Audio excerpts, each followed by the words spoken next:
Selamat pagi Bapak Ibu Saudara-saudariku yang terkasih dalam nama Tuhan kita Yesus Kristus. Kita bertemu kembali dalam sapaan renungan harian pada hari ini.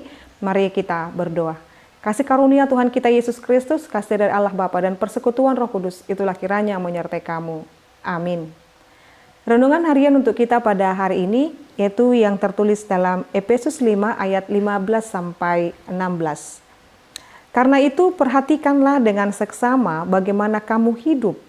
Janganlah seperti orang bebal, tetapi seperti orang arif. Dan pergunakanlah waktu yang ada, karena hari-hari ini adalah jahat. Saya baca dalam bahasa Batak, Bapak Ibu. Atong manat mahamu mamereng manakasi parula muna songon akana marroha. Unang masongon akana hurang roha. Parahasyak kamu matiki, ai ari hasusa ado nuaing. Demikian pembacaan firman Tuhan. Bapak Ibu Saudara-saudariku yang terkasih dalam nama Tuhan kita Yesus Kristus, pada hari ini kita diingatkan supaya senantiasa hidup dalam penuh dengan hikmat. Penuh dalam hikmat. Orang yang berhikmat, kita mempelajari dalam kitab Perjanjian Lama, adalah orang-orang yang takut akan Tuhan.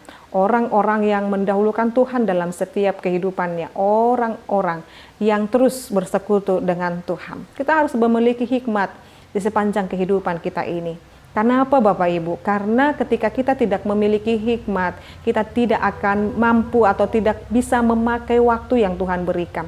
Karena waktu kita terbatas, ya. Kita terbatas di dunia ini. Karena kita terbatas hari-hari kita, maka yang terbatas, waktu yang terbatas dalam diri kita ini, kalau bisa kita pergunakan semaksimal mungkin dengan mempergunakannya untuk kebaikan dan kemuliaan Tuhan Bapak Ibu. Ya, di dalam hal ini Tuhan memberkati kita dengan hari kesehatan. Tuhan masih memberikan umur yang panjang.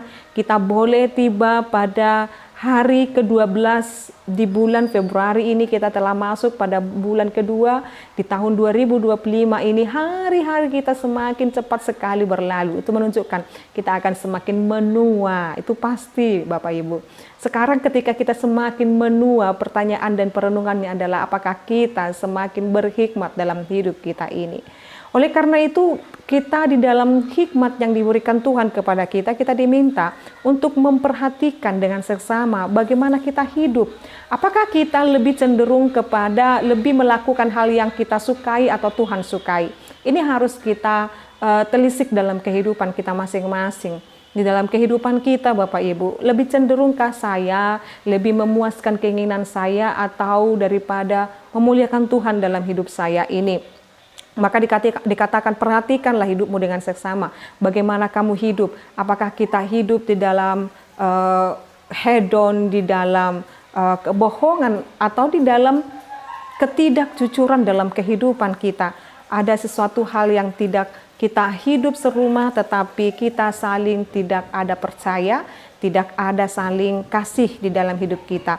Maka dikatakan hiduplah dengan arif bijaksana. Tuhan menginginkan, mengharapkan kita menjadi pribadi-pribadi yang bijaksana, mempergunakan waktu yang ada ini dengan seefisien mungkin. Orang yang Tuhan kasih kepada kita, orang-orang yang kita kasihi, kita sayangi, mari selagi Tuhan masih memberikan kita orang tua, mari hormati, sayangi. Kelak ketika dia tidak ada lagi, orang tua kita tidak ada lagi bagi kita penyesalan, atau tidak ada lagi kata atsugari. Tetapi sekarang jikalau kamu masih memiliki anak, perhatikan baik-baik. Kamu memiliki orang tua, hormati baik-baik. Kamu memiliki pasangan hidup, hargai, kasihi. Jangan ketika dia tidak ada, kita akan berkata, aku belum melakukan yang terbaik. Sekarang waktunya melakukan terbaik. Jangan menunggu besok. Ya.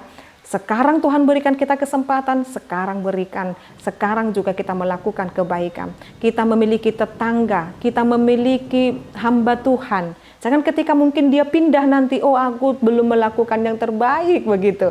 Atau seorang hamba Tuhan, dia sudah pindah meninggalkan jemaatnya, aku belum memberikan yang terbaik. Selagi Tuhan masih memberikan waktu pada kita, berikan bagian terbaik dalam hidupmu, dalam setiap hidupmu, pelayananmu, pekerjaanmu. Jadi kelak ketika kita akan meninggalkan sesuatu yang tidak pasti itu, kita akan berkata, oh aku sudah melakukannya dengan segala yang terbaik. Mari Bapak Ibu Saudara-saudariku, pergunakan waktumu dengan sebaik-baiknya, karena hari-hari ini penuh dengan tantangannya masing-masing. Amin, kita berdoa. Ya Allah Bapa kami sungguh bersyukur dengan firman Tuhan yang mengajari kami terus berhikmat dalam perjalanan hidup ini, supaya kami tidak menyia-nyiakan hidup kami, supaya kami tidak cenderung kepada keinginan daging kami, tetapi bagaimana kami terus menyenangkan hati Tuhan dengan waktu kami yang sangat singkat di dunia ini. Ajarkan kami mempergunakannya dengan bijaksana untuk dapat saling mengasihi, mengampuni, supaya kami boleh saling menghormati antara anak-anak kepada orang tuanya, supaya hormat, dan juga orang tua kepada anak-anaknya, dan juga yang masih memiliki pasangan hidup, biar mereka saling menyayangi, setia dalam ikatan pernikahan kudus. Biarlah Tuhan kiranya memberkati suami dan istri tetap setia di dalam setiap rumah tangga mereka, saling mengasihi. Biarlah firman Tuhan senantiasa memberkati kami. Berkati seluruh jemaat-Mu ini Tuhan, pendengar renungan ini dalam setiap aktivitas mereka, pekerjaan mereka, usaha mereka. Engkau lancarkan Tuhan, Engkau berikan kepada mereka rezeki-Mu, dan ajarkan seluruh umat-Mu ini untuk bersyukur kepada Tuhan dan memberikan bagian yang terbaik dalam dirinya sebagai persembahan bagi Tuhan. Dalam nama Yesus Kristus dan pimpinan Roh Kudus, kami berdoa dan mengucap syukur. Anugerah daripada Tuhan kita Yesus Kristus, kasih dari Allah Bapa dan persekutuan Roh Kudus, itulah kiranya menyertai dan memberkati-Mu sekarang sampai selama-lamanya. Amin. Selamat pagi Bapak Ibu Saudara-saudariku, Tuhan Yesus memberkati. Shalom.